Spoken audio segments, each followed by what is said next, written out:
Today, we're going to talk about one of the most important breakup letters in all of history. Seriously, but this wasn't between two people. This was between 13 colonies and a king. And it literally started a new country, the United States of America. I mean, think about it. How do you break up with a king? It's not like you can just send a text saying, "It's not working out." Back in the 1700s, telling a king you were done was considered a crime, a major crime against your country. And the punishment for that? It was death. So what could possibly push the American colonists to a point where they were willing to risk absolutely everything? So here's how we're going to break it all down. First, we'll look at why the colonies were just completely fed up. Then we'll see how the Declaration itself was actually written. After that, we'll dive into what this ultimate breakup letter actually said. And finally, we'll explore the incredible legacy of this single piece of paper. Okay, let's set the scene. By the mid-1700s, the relationship between the American colonies and Great Britain was, well, it was getting pretty toxic.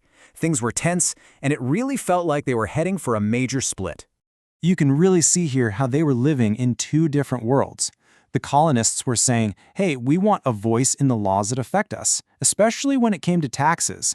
You've probably heard the phrase taxation without representation, right? Well, this is it. But from King George III's perspective, way over in London, he was just making sure his colonies followed the rules. These weren't just small disagreements. This was a fundamental clash over who was in charge.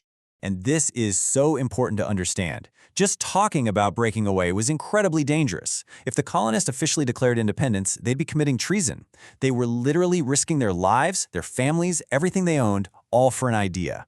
So, as things got worse and worse, leaders from all 13 colonies knew they had to do something. They all traveled to Philadelphia to meet up for what was called the Second Continental Congress. And they had a massive decision to make. Should they try to patch things up with the king, or was it time to break away for good? Well, after a lot of debating, they made their choice: independence. But if you're going to do something that big, you can't just announce it. You need a formal document, something to explain to the entire world why you're doing it. It was time to put a team together. And this was basically the dream team. Congress picked this committee of five.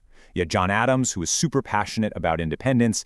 You had the world-famous Benjamin Franklin, who's known for his wisdom. But when it came to actually writing the thing, they all turned to one guy, a 33-year-old named Thomas Jefferson, who was known for being an amazing writer. Now, Jefferson's goal wasn't just to write down his own thoughts. He said he wanted to capture the mind of the American people. His job was to take all the frustration, all the hopes, all the ideas about freedom that people were already feeling and put them into clear, powerful words. To build his argument, Jefferson used a really powerful concept from a philosophical movement called the Enlightenment. It was the idea of natural rights. The thinking was that your rights don't come from a king, they don't come from a government, you are simply born with them. In a world run by kings who had all the power, this was a mind-blowing, totally radical idea. And this is the core logic of the entire argument. First, Jefferson writes that all people are created equal. Second, because of that, they have rights that can't be taken away, like the right to life, liberty, and the pursuit of happiness. Third, the whole reason we even have governments is to protect those rights. And fourth, this is the big one. If a government starts violating those rights, then the people have the right to change it. Okay, so with that powerful philosophy laid out, it was time to get specific. The Declaration couldn't just be about big ideas. It had to be a list of grievances, basically a list of all the reasons for the breakup. You can think of this part as the "and another thing" section of the letter. The colonists had to prove to the rest of the world that they weren't just being unreasonable. They needed to lay out the evidence step by step to show that King George III had acted like a tyrant and left them with no other choice. And boy, was it a long list. It had all sorts of complaints. Things like taxing them without their permission, cutting off their ability to trade with other countries, and forcing them to have soldiers living in their towns even when there wasn't a war. Each one was another piece of evidence in their case against the king. Now here's a little bit of trivia for you. The Continental Congress actually voted to declare independence on July 2nd. John Adams even wrote a letter saying that July 2nd would be the day everyone celebrated for generations. But it took them 2 more days to edit and approve the final wording of Jefferson's document. So July 4th became the big day, America's birthday, because that's the day the Declaration itself was officially adopted. So, the Declaration was adopted, but its real power was just getting started. This document would go on to become a symbol of liberty for people all over the world.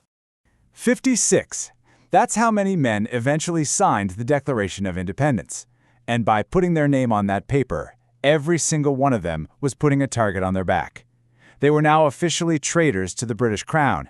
If the American Revolution failed, they would likely be caught and executed. So how did they spread the word? Well, there was no internet, obviously. They printed copies, and riders on horseback carried them to every corner of the colonies. The Declaration was read out loud in town squares, to soldiers in the army, and for so many people, it was the first time they heard these incredible ideas about freedom and their right to govern themselves. It really united everyone for the fight ahead. And the impact went way beyond America. These ideas were electrifying. A little over a decade later, revolutionaries in France wrote their own famous declaration, and it was heavily inspired by the American one. Over the next 2 centuries, movements for independence and civil rights all across the globe looked to the Declaration of Independence for inspiration. But of all the words in the document, this opening line is without a doubt the most famous and the most powerful. It's such a simple, beautiful idea that has become a moral goalpost, not just for the United States, but for people fighting for equality everywhere. Today, if you go to Washington, D.C., you can see the original document, carefully preserved under special glass. It's a real, physical reminder of the country's founding ideas, and it reminds us that the work of protecting freedom and equality isn't something that was finished in 1776. It's a job that belongs to every single generation. And that kind of leaves us with one final big question. The people who wrote those words lived in a world where that idea of equality clearly didn't apply to everyone. So the question for us is, what does that incredible phrase, all people are created equal, really mean to you, in our world, today?